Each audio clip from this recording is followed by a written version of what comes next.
The summer of 1991 smelled like diesel smoke, crumbling rust, and the kind of desperate opportunity that only comes once in a generation. Karl Bremer stood in the middle of a vast concrete yard outside Güstrow, deep in the flatlands of Mecklenburg-Vorpommern, and stared at a row of machines that the rest of the world had already written off as dead.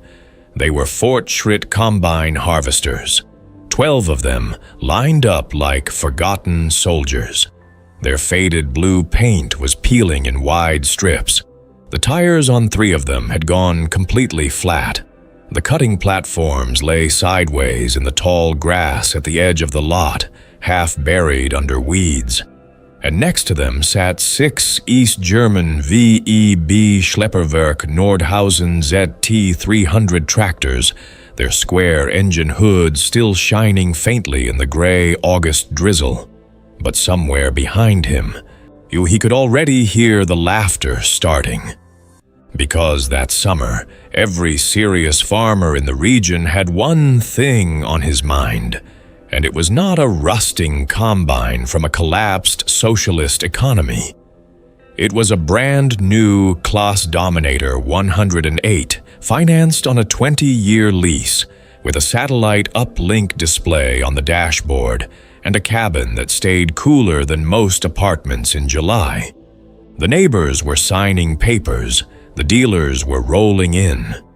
And the future, everyone agreed, looked spotlessly clean and chrome-polished.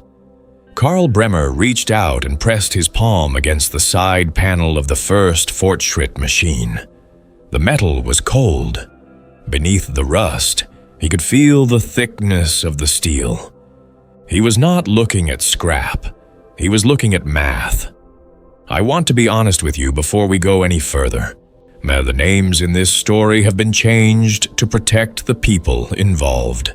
Some details from several real situations have been woven together.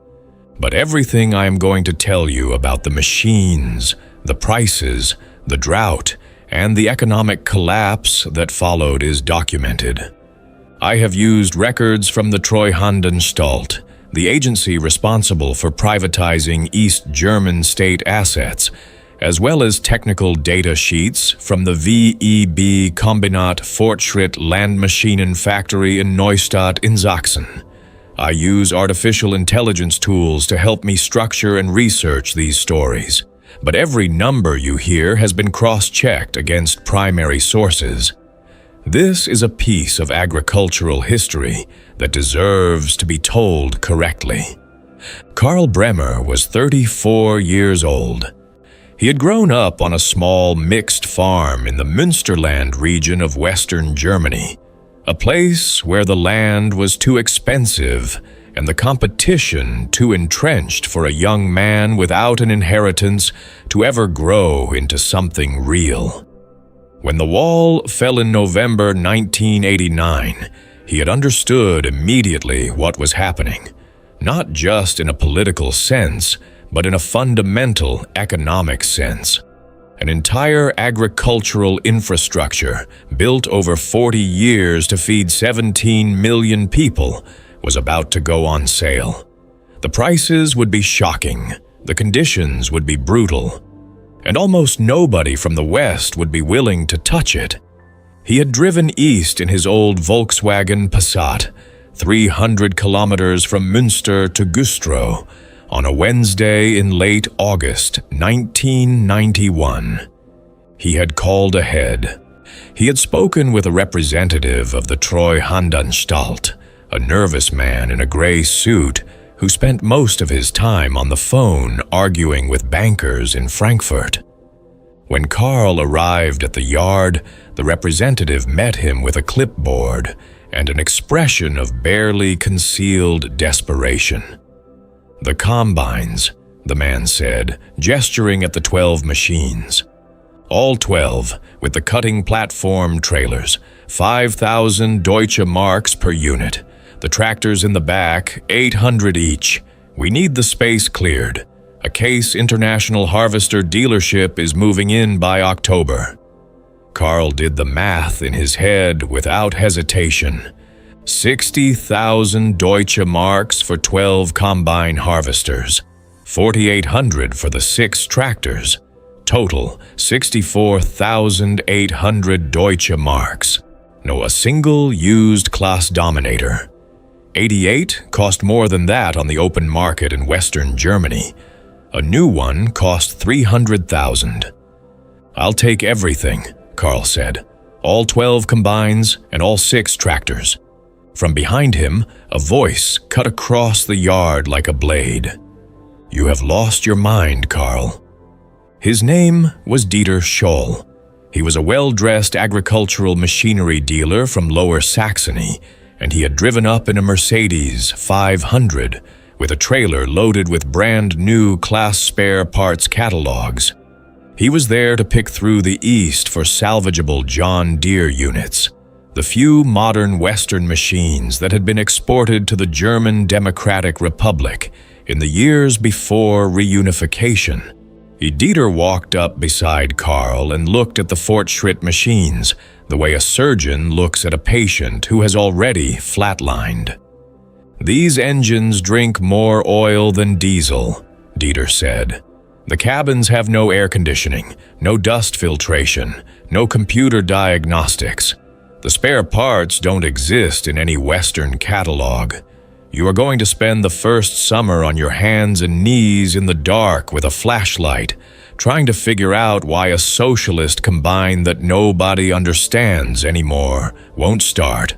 And when the machine finally dies completely, you will have a field full of uncut grain and a debt you can't pay." Carl said nothing. He was staring at the cutting platform of the first machine, 6.7 meters wide. At a time when most Western combines in that class were running 5-meter platforms, the Fortschritt had been engineered for the endless open plains of the Eastern Bloc. The machine had been built for scale. He signed the papers before noon. The months that followed were the most physically demanding of Carl Bremer's life. He rented the old workshop hall on the former collective farm property. He hired 3 men. Their names were Horst, Günther, and a man everyone called simply Tony, who had been working on Fortschritt machines since 1973, and who could diagnose a problem in the 8VD 14.5125B1 SRW engine by putting his hand on the valve cover and listening. The 8VD 14.5125 engine was a water-cooled V8 diesel with a displacement of nearly 15 liters. It produced 228 horsepower from an architecture that was, in many ways, a direct descendant of Soviet-era military truck technology. It was not subtle, it was not elegant, but it was almost indestructible, and it ran on the same grade of diesel that you could buy from any agricultural cooperative in the former German Democratic Republic for a fraction of what Western fuel cost. Tony looked at Carl on the first morning in the workshop and said in the flat, unhurried accent of Mecklenburg, "You know what these machines were built for? They were built for Kazakhstan, for the Ukraine, for places where a service technician is 3 days away by train. If you break something on a Fortschritt in the middle of a step, you fix it with what you have in your jacket pocket. That is not a flaw, that is a philosophy." The neighbors watched the lights burning in that workshop every night until midnight. They said nothing kind about it. By the spring of 1992, Carl had 7 of the 12 combines running. 3 had been stripped entirely for spare parts, a decision he had made deliberately and budgeted for from the beginning. 2 more were still being rebuilt. He had purchased enough original bearing stock from a warehouse in Dessau, which had been managed by the former collective's master machinist, to keep the fleet running for what he estimated to be 5 years. The other farmers in the district had begun arriving in the spring with their new machines. Heinrich Bauer, who farmed 500 hectares to the north, had taken delivery of a brand new Class Commander, 108. It was enormous and white and very beautiful. The cabin had a glass roof panel. There was a digital yield monitor. The air conditioning worked like a refrigerator. When Bauer drove it past Carl's yard for the first time, 2 men from the machinery dealership were riding with him to explain all the features. Carl watched from the workshop door with a wrench in his hand and said nothing. He had done his own numbers. Heinrich Bauer's monthly lease payment on that class was approximately 4,200 Deutsche Marks. Before Bauer cut a single stalk of grain, before a single wheel turned on his fields, he owed the bank 50,000 Deutsche Marks per year, just in financing costs. Karl Bremer's entire fleet had cost him 64,000 Deutsche Marks total. He owned it outright. His fixed cost per season was diesel, oil, spare parts, and labor. Nothing else. The village sentiment was firmly against him. At the Gasthaus on Saturday evenings, the farmers called his machines by a nickname that translated roughly to the Blue Rust Brigade. They joked that when Carl started an engine in the morning, it rained rust flakes on the clean fields of his neighbors. They joked that the noise from his workshop sounded like a tank factory. Karl Bremer went to bed early and got up before 4 in the morning. Then the summer of 1992 arrived, and it arrived without mercy. I want you to understand what that summer was. I have reviewed the meteorological records of the German Weather Service for the period from June through August 1992. The region of Mecklenburg-Vorpommern experienced temperatures that reached 39 degrees Celsius in the shade during the harvest window. Relative humidity dropped below 15%. The grain was so dry that it began to disintegrate into fine powder when the cutting platform touched it. Every single day of harvesting delay represented a measurable loss in yield per hectare. And that is when the machines started dying. The Class Dominator 108 had an excellent cooling system, engineered for the temperate, moderately humid summers of northern France and the Rhine Plain. It was not engineered for conditions that resembled the southern steppes of the Soviet Union. In extreme heat and fine grain dust, the radiator fins clogged within 2 hours of operation. The electronic control units began throwing error codes. The yield monitoring computers shut down in direct sunlight. By 10 in the morning on the worst days of that July, Heinrich Bauer's machine was sitting at the edge of his field with its engine hood propped open, 2 fans blowing across the radiator, waiting for the temperature to drop. The Fortschritt E516 had been engineered for the Ukraine and Kazakhstan, where summer temperatures regularly exceeded those of any harvest season in northern Germany. Its cooling system was massive, deliberately oversized, with wide-spaced fins designed to resist dust clogging. The mechanical cooling fan, driven directly off the engine crankshaft, moved more air than the electric auxiliary fans on most Western competitors. There were no electronic sensors to fail. There was no computer to go into protective shutdown mode. The machine ran until you told it to stop. Karl Bremer was on his 3rd field by the time Heinrich Bauer's combine hit its first heat-related shutdown. He could see Bauer's machine from across the valley, sitting motionless in a field of standing grain that was losing moisture and structural integrity by the hour. He watched for a moment.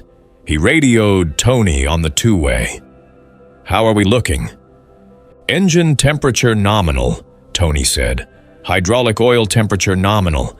Cutting platform running clean. We're eating this field alive, Carl." Carl put down the radio and kept going.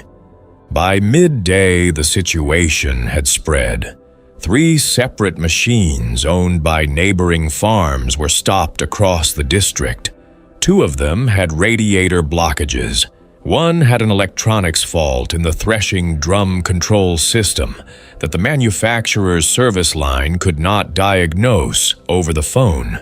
The grain in those stopped fields was beginning to lose its value by the hour. It was Heinrich Bauer himself who finally drove his truck to the edge of Carl's field and stood there until Carl brought his combine to the headland. Bauer was a proud man. He was a man who had called Carl's machines a hazard to the community in a letter to the District Agricultural Authority.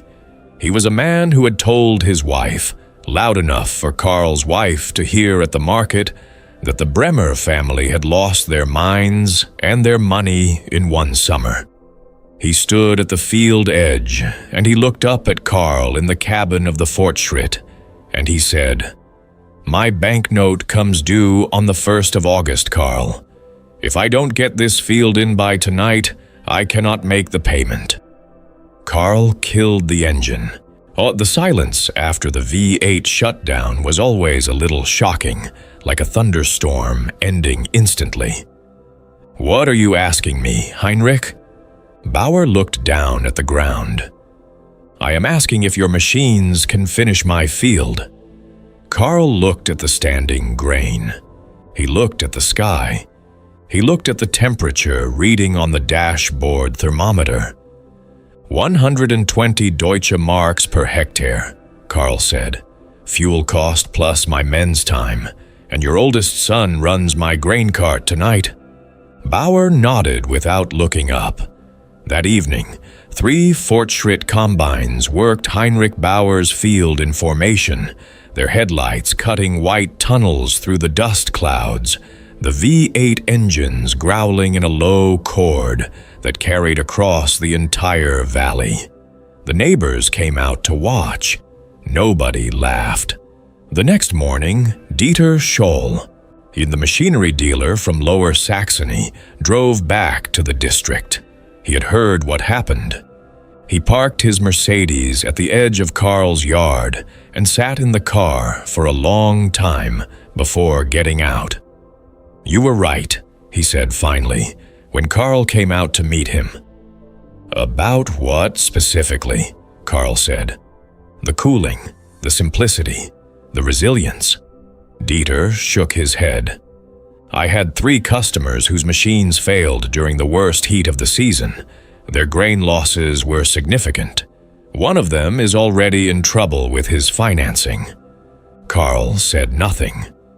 "I am not going to pretend I did not say what I said last year," Dieter continued, "but I want to understand what you saw that I did not." Carl leaned against the hood of one of the ZT300 tractors and crossed his arms. "You saw old technology," Carl said. "I saw engineering that had already been tested in conditions far worse than anything that was ever going to happen in Mecklenburg.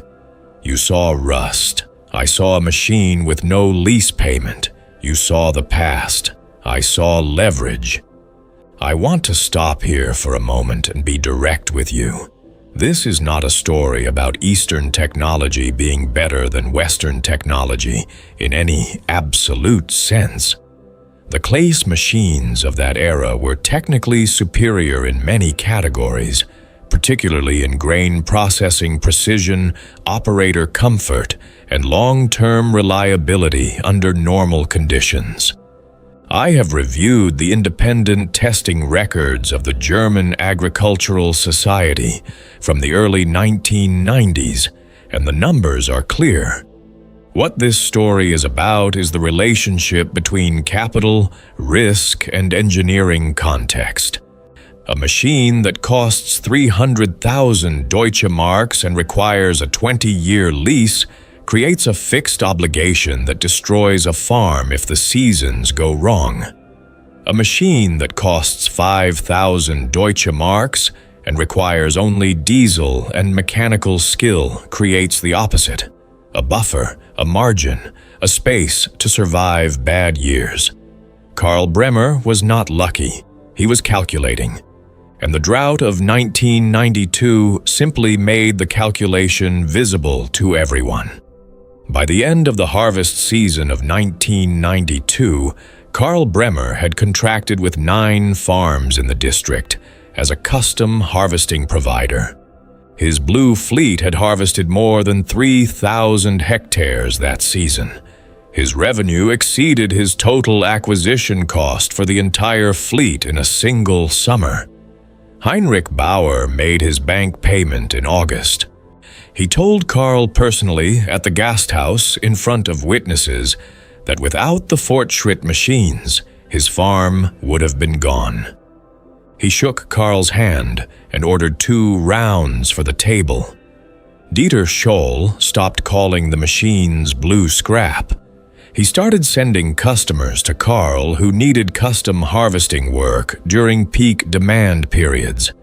And Tony, the mechanic who had worked on Fortschritt machines since 1973, told Karl one evening when they were cleaning up the workshop after the last machine had been put away for the winter, "You know what this was?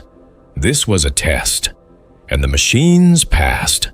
I have seen these engines run in -30 degrees in the winter and +40 in the summer. I have seen them clogged with mud, run on fuel that would destroy a modern injection system, and driven by men who had never read a manual. They still ran. That is what good engineering looks like, when the engineers knew the user would not have any help."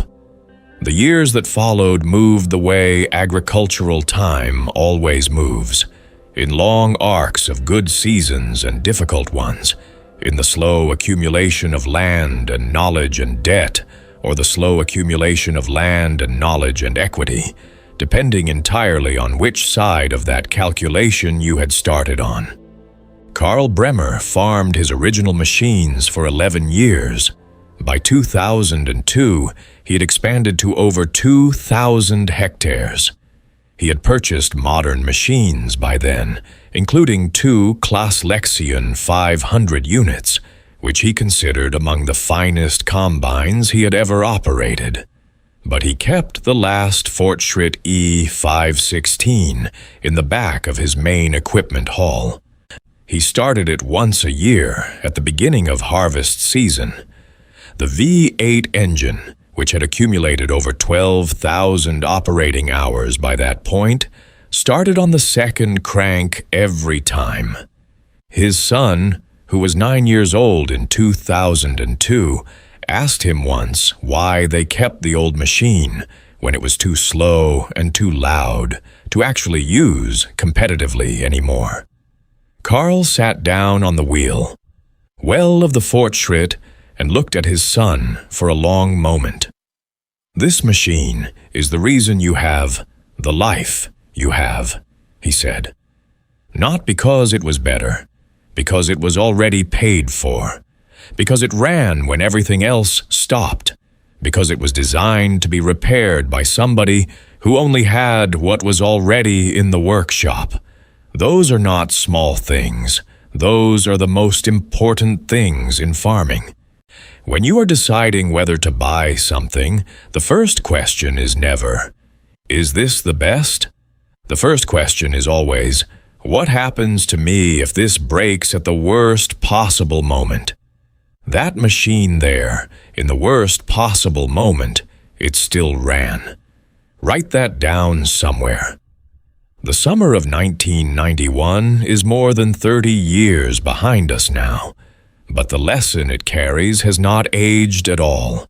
Every season, farmers across the world sign loan agreements for machinery they cannot afford to have sit idle for a single day. Every season, the weather does what it wants, and the technology does what its engineers expected it to do under normal conditions. The men and women who survive long-term in agriculture are almost never the ones with the newest equipment. They are the ones who understood, early enough, that the margin between profit and ruin lives not in the horsepower rating on the brochure, but in what happens when the brochure is wrong. If this story made you think about the machines in your own barn, or the loans in your own files, or the equipment your grandfather kept running long after everyone else had written it off, then leave a comment below and tell me about it. Every one of those stories deserves to be heard. If you want more histories like this one, stories about the men and women who made decisions that everyone else called wrong until the season proved them right, then subscribe to this channel and hit the notification bell so you never miss one. The land has been teaching these lessons for centuries. We are just here to make sure they are not forgotten.